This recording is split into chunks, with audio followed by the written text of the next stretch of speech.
하늘의 모든 영광을 버리고 낮고 낮은 곳으로 오신 예수님. 어두운 이 세상에 빛으로 오신 예수님. 말씀이 육신이 되어 오신 예수님. 성탄절 아침 우리들 함께 모여 아기 예수께 찬양과 영광을 올려드립니다.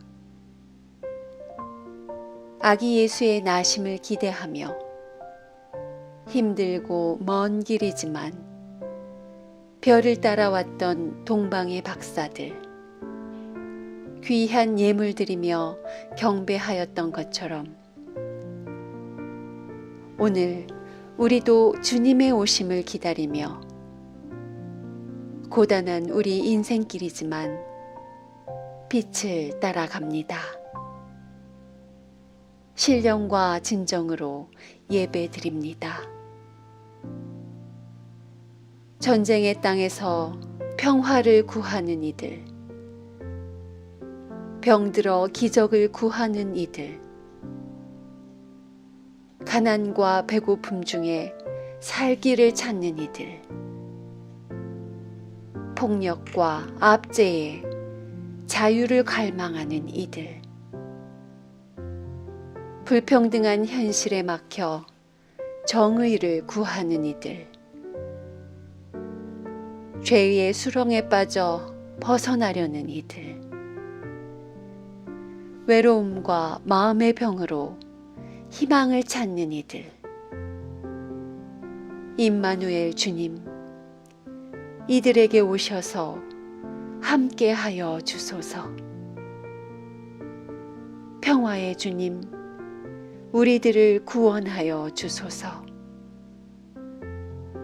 주여, 우리들을 평화의 도구로 써 주소서. 우리를 구원하시어 영생을 주신 예수 그리스도의 이름으로 기도드립니다. 아멘.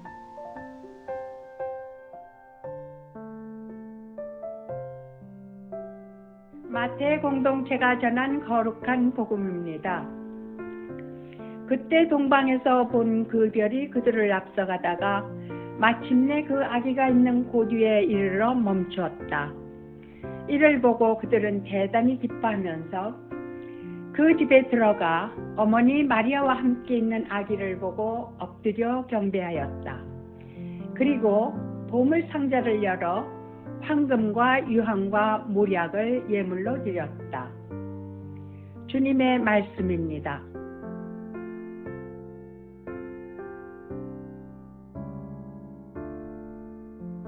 할렐루야. 하나님 아버지와 우리 주 예수 그리스도로부터 오는 은혜와 평강이 이 자리에 계신 모든 분들과 함께 하시기를 바랍니다. 오래전 동방에 별을 관찰하는 학자들이 있었습니다. 오늘날 우리는 이 사람들을 성서를 통해 만났죠. 그리고 그 이름을 동방박사라고 합니다. 그들이 얼마나 동쪽에서 왔는지는 알 수 없습니다. 혹시나 동쪽 끝에, 그러니까 극동 지역에서 온 것은 아닌지 잠시 궁금했지만 조금 살펴보고 나니까 범위가 정해져 있다는 것을 알게 됐습니다. 당시에는 지구가 둥근지도 몰랐고 태양을 중심으로 지구가 돌고 있다는 것도 몰랐던 시절이기에 조금 안다는 사람들도 동쪽 끝이다 하면은 갈대아 우르 지역, 훗날 페르시아, 이란 정도가 동쪽이라고 생각했던 시절입니다. 그 너머의 신비의 세계로 지금의 인도 정도를 생각할 수 있었던 세상이었습니다. 그러나 여러분, 지금 동방박사들이 어디에서 왔는지가 오늘 그렇게 중요한 주제는 아닙니다. 지금은 고고학 시간도 아니고 그렇다고 성서학 시간도 아닙니다.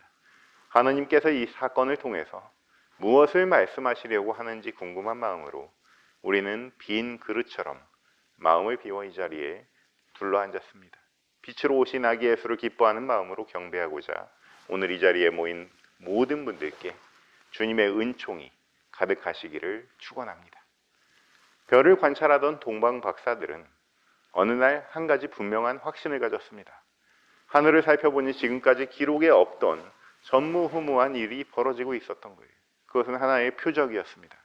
오래전 예언된 왕의 탄생을 선포하는 하나의 사인이었습니다. 사인은 그 길을 따라오라고 있는 거죠. 그래서 그들은 우리가 잘 아는 찬송가처럼 산을 넘고 물을 건너 별 따라 서쪽으로 향했습니다. 그리고 먼저 예루살렘을 향해서 한 가지 물음을 던집니다. 유다인의 왕으로 나신 분이 어디 계십니까? 세상에 바보 같은 질문은 없다고 하죠. 그러나 때와 장소를 가릴 필요는 있습니다. 그들의 물음은 옳았죠. 그렇지만 장소는 잘못 선택했습니다. 그들이 던진 질문으로 인해서 예루살렘 왕궁은 난리가 났습니다. 이 사건을 통해 거꾸로 생각해 볼 수 있는 것은 그 동방 박사들이 어느 정도 신뢰감을 줄 수 있는 명철함은 가지고 있었구나 하는 점입니다. 아무나 왕궁에 가서 유다인의 왕을 찾는다고 심각하게 받아들여 주는 것이 아니죠. 어느 정도 합리적인 궤적을 쫓아온 연구자들의 말이기 때문에 신뢰도가 있었던 것 같습니다. 하여튼 별 따라 오실 구세주를 찾아온다는 것이 제 아무리 박사들일지라도 순조로웠던 것만은 아니었습니다. 그래도 예루살렘 헤롯 왕가를 들썩이게 한 게 헛수고는 아니었습니다. 유대의 성서학자들과 율법학자들이 미가 선지자의 예언을 찾아낸 거예요.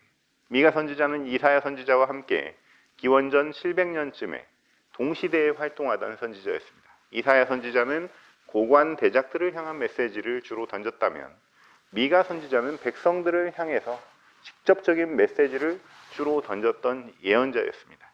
당대의 기록상 동방 박사들이 찾기 힘들었을 수도 있는데 예루살렘에서 의외로 좋은 정보를 얻었던 거예요.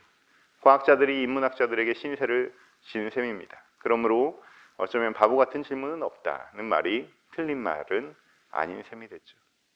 그렇게 그들은 우여곡절 끝에 베들레헴으로 향했고 별이 멈춘 지점에 찾아가서 아기 예수께 경배했습니다.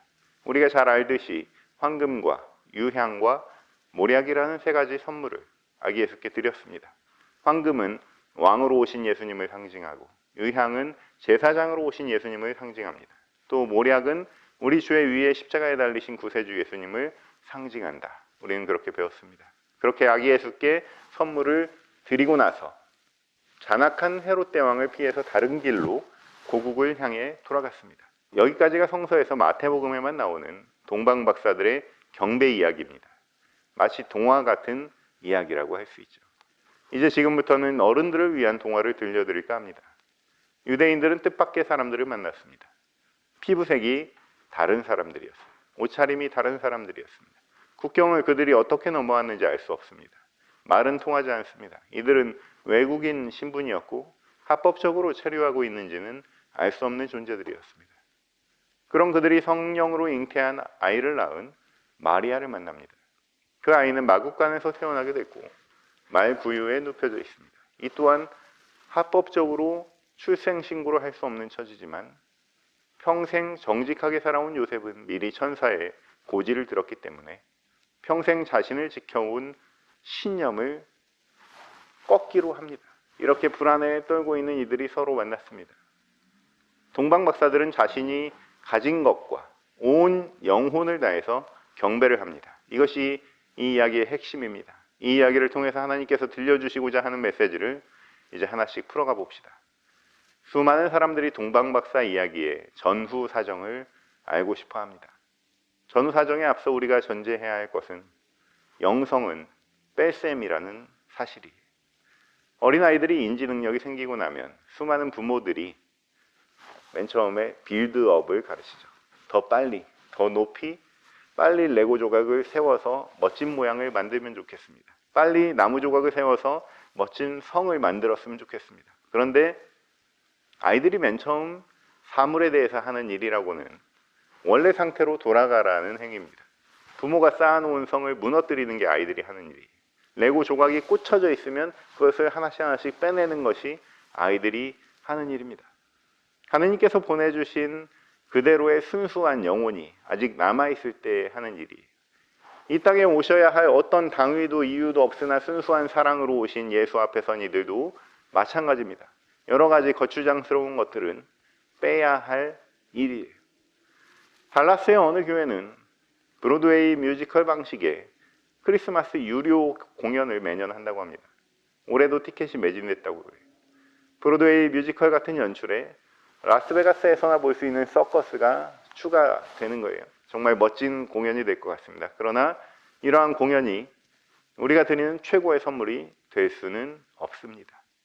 우리가 드려야 할 선물 리스트에서 빼야 할 사소한 것들 중에 하나예요. 또 수많은 이들이 그 별의 궤적을 기록을 통해서 추적하는 노력을 아끼지 않았습니다. 고대의 천문학적인 기록을 통해서 그 별이 과연 어떤 별이었는지 과학적으로 탐구하고자 하는 노력이 있었습니다. 하늘과 땅이 연결되는 그 사건이 실제로 일어난 일이라는 증거가 필요한 사람들이, 증거가 있으면 믿겠다는 사람들을 위한 일종의 배려입니다.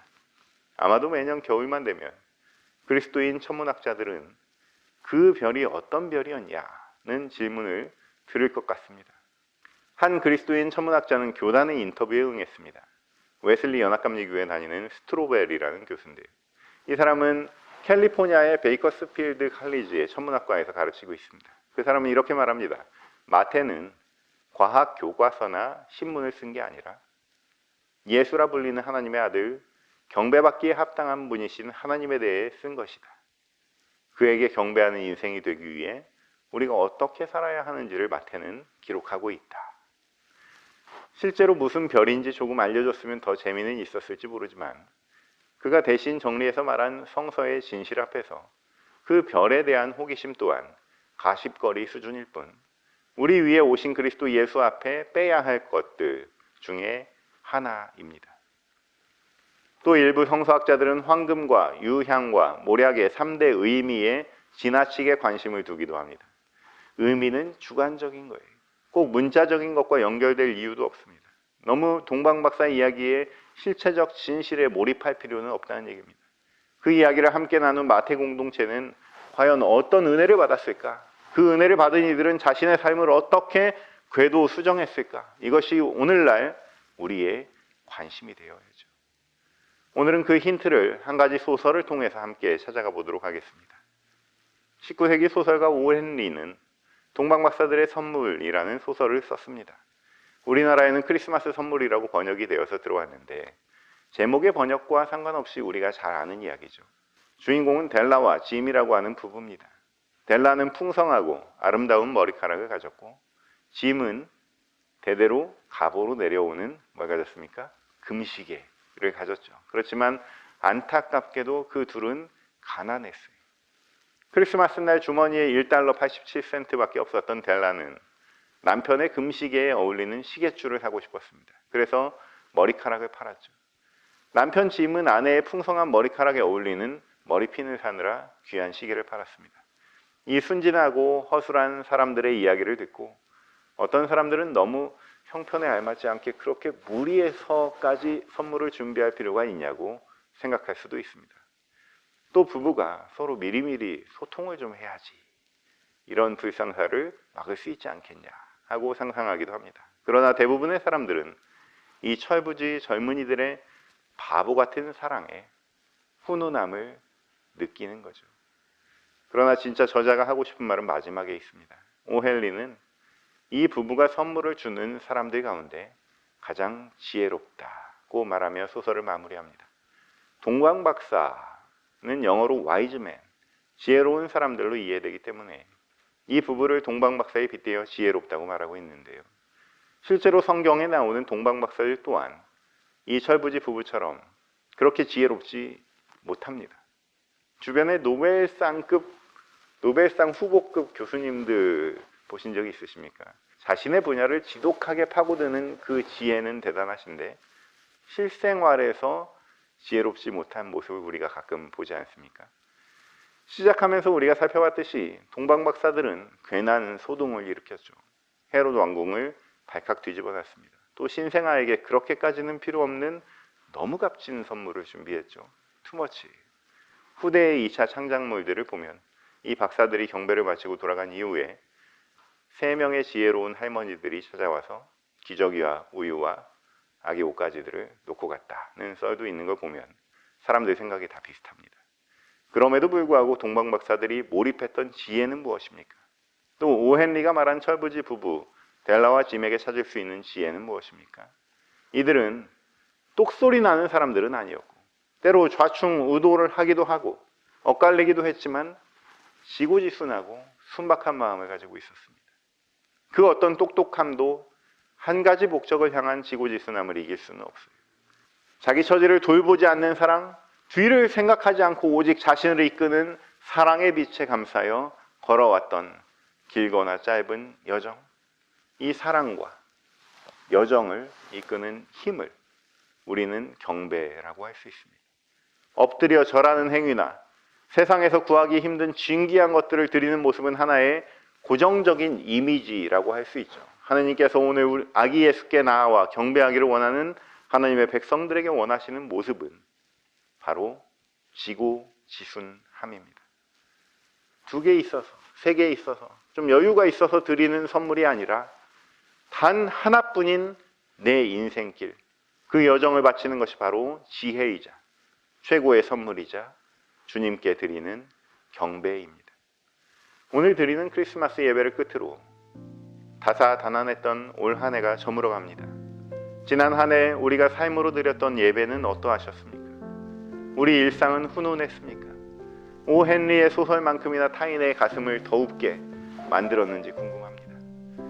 우리 삶도 철없기 짝이 없고 길을 찾지 못해 오락가락하고 길을 잃고 말썽을 피우기도 하고 그렇게 지혜롭고 완벽한 여정은 아니지만 황금보다 더 귀하게 하나님께서 받으시는 소중하고 세상에 하나밖에 없는 하나님께 드림이 될 선물이 바로 우리 인생 여정입니다. 영성은 말씀드렸듯이 뺄셈이어서 남은 것이 이렇게 수수합니다. 그렇지만 나에게는 가장 귀한 것입니다. 이것을 우리 예수님께 정성을 다해 오늘 드립시다. 이것이 우리가 해야 할 경배입니다.